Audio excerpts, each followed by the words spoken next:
నమస్కారాలు సార్. కొన్నిసార్లు యాక్సిడెంట్ జరిగినప్పుడు కొందరు యాక్సిడెంట్ జరిగిన వ్యక్తులు మాట్లాడలేని స్థితిలోకి వెళ్ళిపోతారు. అప్పుడు వాళ్లకు వైద్యం అవసరమైతే వాళ్ళ అనుమతి లేకుండా డాక్టర్లు వైద్యం చేయవచ్చా? వైద్యం చేసిన తర్వాత వాళ్ళ ప్రాణానికి ఏమైనా జరిగితే డాక్టర్లపైన ఎలాంటి చర్యలు తీసుకోవచ్చు?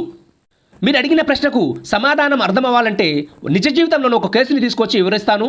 దానికంటే ముందు సుప్రీంకోర్టు, హైకోర్టులు విధిస్తున్న శిక్షలను, చట్టాలను ప్రతి సామాన్య ప్రజానికానికి అర్థమయ్యే విధంగా చిన్న చిన్న కథల రూపంలో వివరిస్తున్నాను.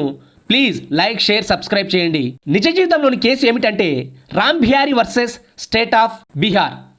ఈ కేసులో జరిగింది ఏమిటంటే, ముందుగా జరిగిన సంఘటన ఏమిటంటే, రామ్ బిహారీకి యాక్సిడెంట్ జరుగుతుంది. అది తీవ్రమైన గాయం తలకి తగలడంతో ఎవరో అతనికి హాస్పిటల్కి తరలిస్తారు.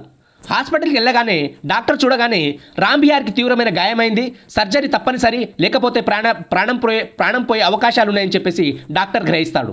అక్కడ రామ్ బిహారీ ఆపరేషన్ చేయడానికి అనుమతి ఇచ్చే పరిస్థితిలో లేడు, మరియు అతని బంధువులు కూడా అక్కడ ఎవరు లేరు. దానితో డాక్టర్ గారే సర్జరీ చేయాలని నిశ్చయించుకొని సర్జరీ చేస్తారు. కానీ ప్రమాదశాత్తు రామ్ బిహారీ ప్రాణాలను కోల్పోతాడు. సో తర్వాత రామ్ బిహారీ ప్రాణాలు పోయిన తర్వాత బంధువులు హాస్పిటల్కి వచ్చి జరిగిన విషయాన్ని తెలుసుకొని రామ్ బిహారీ పైన కోర్టులో కేసు వేస్తారు. సో డాక్టర్ని అరెస్ట్ చేసి డాక్టర్ని కోర్టులో హాజరుపరుస్తారు.